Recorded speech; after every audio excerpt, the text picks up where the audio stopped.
мәйегін терген, сөздің қадіріне жеткен сондай ұлы халықтың ұрпағымыз ағайындар.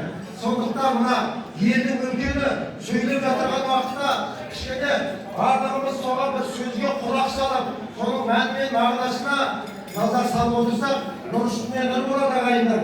Мен мына Алматыда жүрген уақытта, сыртта жүрген адамбыз ғой.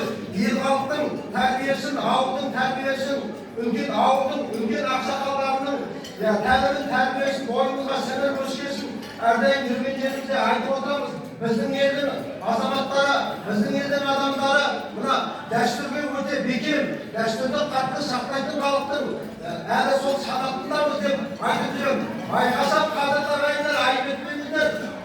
Сол кездегі үлкен аталарымыздың, үлкен бабаларымыздың бойымызға сіңірген сондай тәлімі, тәрбиесі, балам бісмілләсіз дастарханға қол созба деп үйретіп еді. Ол кешегі пайғамбар алейхиссаламнан бермен қарай жалғасын тауып келе жатқан дініміздің асыл қағидасы, пайғамбар алейхиссаламның сүннетін өзінің бойына бекем, терең сіңіре білген кешегі ұлыларымыздың тәрбиесі еді ағайындар.